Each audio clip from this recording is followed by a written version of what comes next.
Last week, we got a gift from the Nintendo gods themselves, Super Mario Maker 2. This game is seriously addictive. I have created a couple of levels myself, so here is my maker code if you want to follow me there and play my levels, #sellout. I'm really enjoying the new tools and features the game's got, and I figured out that I could discuss those with you today. Hey, I'm Nico, and here's my top 10 Mario Maker 2's new features. So when we got our first look at Super Mario Maker 2 back in February, these little air-filled spheres were shown for a brief time. We now know they're called twisters, and I'm really enjoying adding them to my levels for one simple reason: they allow everything to fly. You can now add super high unreachable platforms for Mario, but add one of those twister buddies and then you can reach it. They can also be used in a completely different way, forcing you to avoid them or else you'll be blown up to a deadly spike. Not only can you use them on Mario, you can also use them to interact with all sorts of other things like enemies, power-ups, and even Bowser. I have yet to create an epic level that uses twisters right, but this will certainly happen eventually, and I'll let you all know when the time comes. The thwomps always were a big part of the Mario universe, and in Super Mario Maker 2, they have received a well-deserved upgrade. Not only can you still have thwomps falling from the sky ready to crush you, you can now also have them move sideways. And while it may look useless at first, hear me out! You can now use thwomps as a means of transportation in your levels. In a couple of the game themes, there is a way of being on a thwomp without taking damage. So you can now use thwomps to cross big gaps, which is really cool. This is also great for some troll levels where Mario must run away from a thwomp in a very narrow path. Being able to combine this with the wing and the parachute also adds another layer to the thwomp. I'm seriously considering using more of those guys in my levels now that I can actually control where they go. I'd still wish there was a way of telling if they're going sideways just by looking at them from afar, because currently they kinda all look the same, which can be a little bit confusing, but that is still pretty cool. Everybody wanted slopes in Super Mario Maker 1, and this is exactly why Nintendo started the reveal trailer of Mario Maker 2 with slopes. But let me be honest with you, slopes are kinda boring. Seesaws, on the other hand, are the real deal. These platforms start off normal and then they tilt left and right and create infinite slopes depending on the weight you put on them. This allows you to create all sorts of cool things involving weight shifting. Tilt the platform to reach the high ground, place all sorts of enemies to make the scale move in all directions, use thwomps to launch enemies into space. The possibilities are endless. And the fact that you can put seesaws on a rail makes it even better, allowing you to create all sorts of challenges where Mario must get rid of the enemies or else the scale starts tilting dangerously. Yeah, I really dig the seesaws. Adding the ice theme in Mario Maker 2 wouldn't be complete without the inclusion of everyone's favorite icicles. Yup, those dangerous spiky frozen water drops are here, and there's actually two types of icicles you can place. The ones that are frozen solid and the weak ones that fall once you approach them. You can actually tell which icicles fall and which ones are solid because of the little color difference, so they're not some cheap gimmicks here. They can also interact with other things such as enemies, P-switches, and on-off switches, and that's why I really enjoy them. You can place them in places Mario cannot reach, and then you have to wait for them to fall down and activate some sort of deadly trap, forcing the player to look everywhere for them and always be on their guard. It's actually pretty inventive. Next up is the mad lad himself, Boom Boom. I really enjoy Boom Boom, and I mean, I cannot really explain why. He's a super simple, easy to beat mini boss, but every time there's a boom boom in a level I'm playing, it fills me with joy. Maybe it's just because I was getting sick of only fighting Bowser and Bowser Jr. and was just looking for a simpler fight. Thankfully, Boom Boom can be pimped with mushrooms, wings, parachute, making him a little bit more difficult.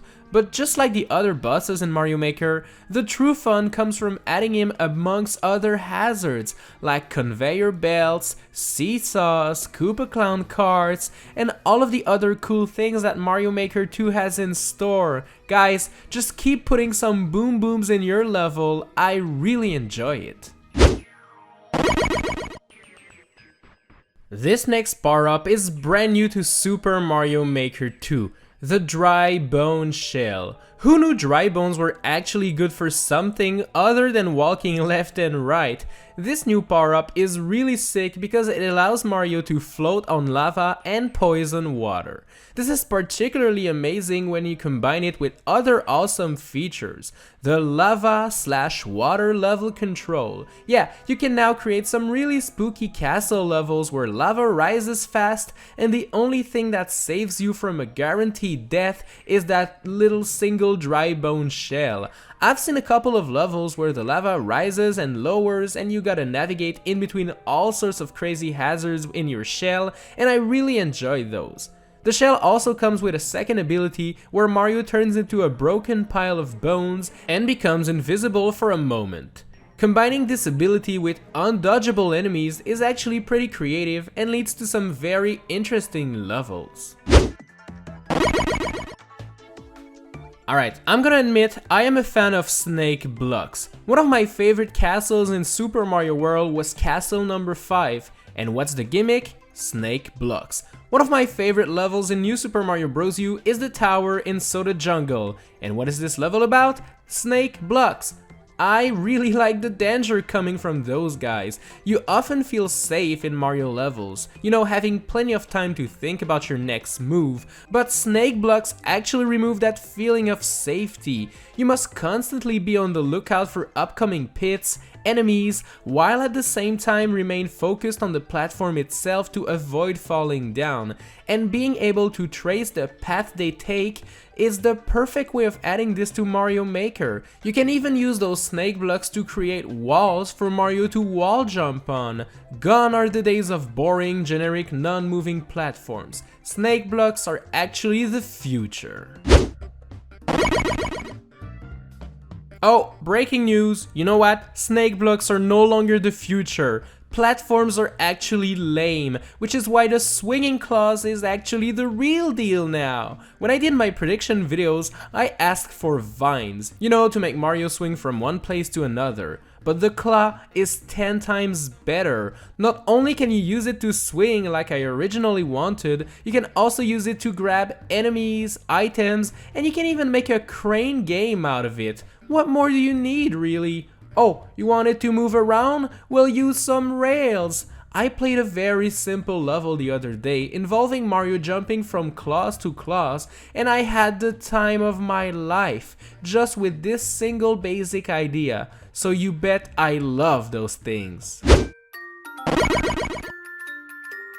We got a bunch of new themes to create our levels in Mario Maker 2, like the desert theme, the sky, the ice world, and much more. But the real new feature is the ability to turn day into night in all of those different game themes. At first, I thought that would be purely cosmetic, not changing anything, but during the Nintendo Direct, it was revealed that gameplay would actually be affected. One of my requested features was to be able to create dark levels. Well, take the ghost house or the underwater theme and make it nighttime, and voila, you are good to go. But night mode goes beyond lightning trickery. It can also change gravity, making it possible to jump above enormous pits and do one-sided wall jumps. You can even create levels that are completely flipped around, making the level way more confusing than it should be.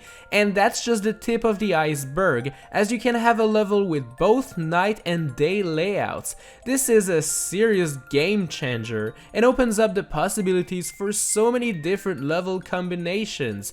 I have yet to get bored by repetitive gameplay in Mario Maker 2, and I think this won't happen for quite a while.